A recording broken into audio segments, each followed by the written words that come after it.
Hello, my name is Austin Habish, the founder of Think Catholic, and you're listening to the Summa podcast, where we study St. Thomas Aquinas' Summa Theologiae in a way simple and insightful for anyone to understand. The Summa podcast is brought to you by Think Catholic. Taking 2 questions of the Summa a day, we'll seek to summarize St. Thomas's responses, discovering the brilliance of Aquinas and his Catholic faith is day 90.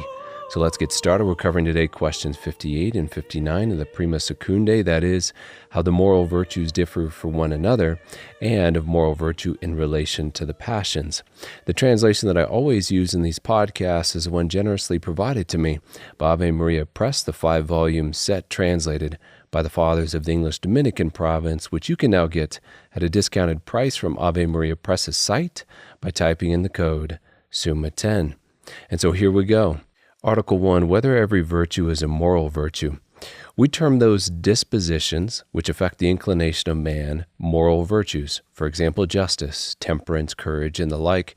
And this because, as Aristotle says, when we speak of a man's morals, we do not say that he is wise or intelligent, but that he is gentle or sober. And from St. Thomas, it is evident that inclination to an action belongs properly to the appetitive power, whose function it is to move all the powers to their acts. Therefore, not every virtue is a moral virtue, but only those that are in the appetitive faculty. Article 2, whether moral virtue differs from intellectual virtue. And we should expect a distinction between intellectual virtue and moral virtue because, as Augustine puts it, sometimes we understand what is right while desire is slow or follows not at all.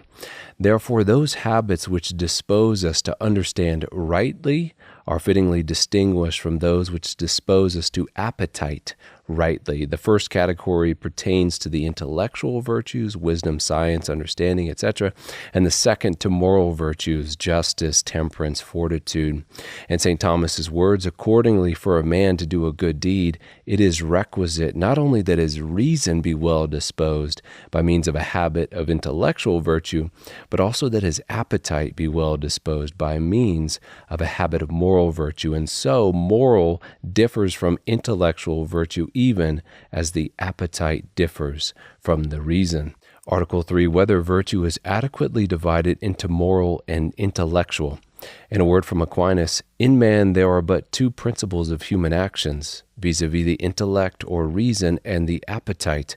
Consequently, every human virtue must needs be a perfection of one of these principles. If it perfects man's speculative or practical intellect in order that his deed may be good, it will be an intellectual virtue, whereas if it perfects his appetite, it will be a moral virtue. Therefore, every human virtue is either intellectual or moral. Article 4, whether there can be moral without intellectual virtue. Can a man possess good dispositions of temperance and fortitude without the habitual knowledge of art, which is right reason and those things to be made, or the habitual knowledge of science? And we probably know intuitively that this is indeed the case, but one must possess prudence. In St. Thomas's words, there can be no moral virtue without prudence, and consequently neither can there be without understanding, for it is by the virtue of understanding that we know self-evident principles both in speculative matters and in practical matters. Article 5, whether there can be intellectual without moral virtue. And this cannot be the case, at least when it comes to prudence, because when one's passions are unbridled or disposed poorly, judgment or choice is also skewed. As Aquinas says, prudence not only helps us to be of good counsel, but also to judge and command well. This is not possible unless the impediment of the passions, destroying the judgment and command of prudence, be removed. And this is done by moral virtue. And in order that he be rightly disposed with regard to the particular principles of action, he, man, needs to be perfected by certain habits, whereby it becomes connatural, as it were, to man to judge aright to the end. This is done by moral virtue.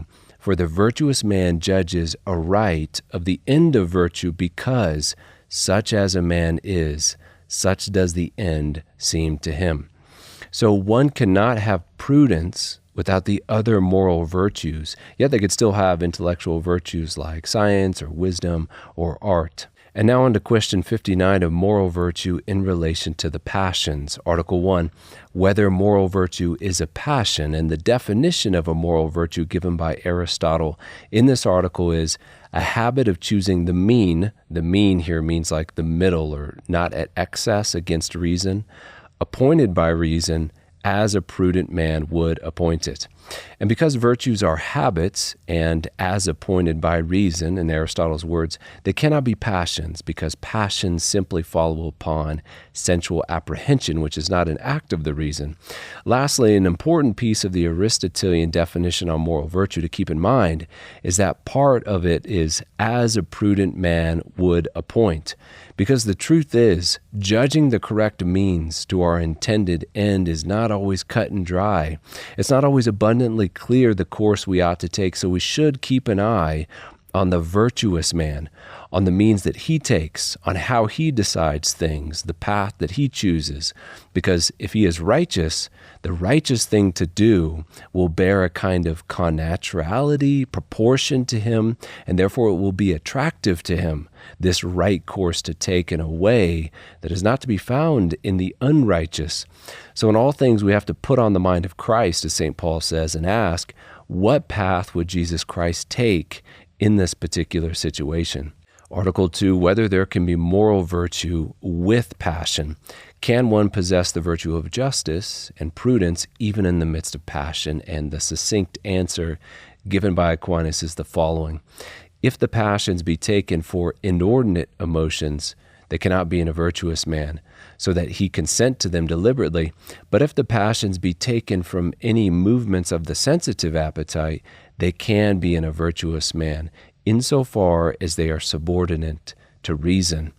Article 3, whether sorrow is compatible with moral virtue.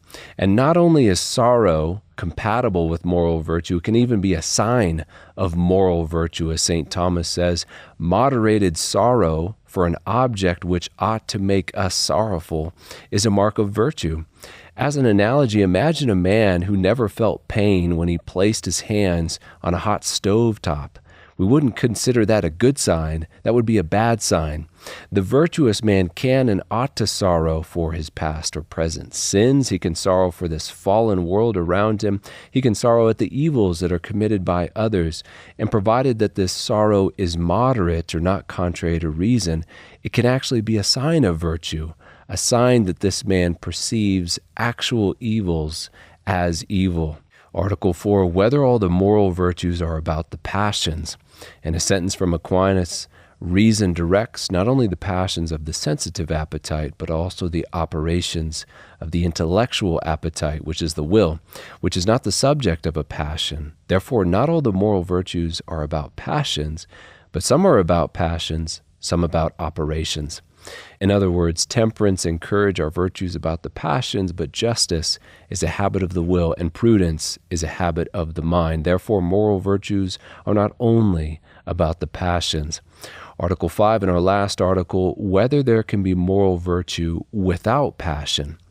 And since justice is a virtue of the will and not something modifying the passions, then an act of justice or an act of joy in the will would not necessitate or essentially entail bodily passion. However, since we are body-soul composite, it is fitting that our acts of the will should overflow into the passions, just like our acts of the will normally flow out into actual operation, which is carried out by the body. In St. Thomas's words, joy results from the act of justice, at least in the will, in which case it is not a passion.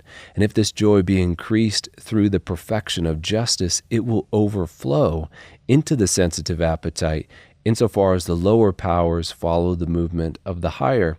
Wherefore, by reason of this kind of overflow, the more perfect a virtue is, the more does it cause passion.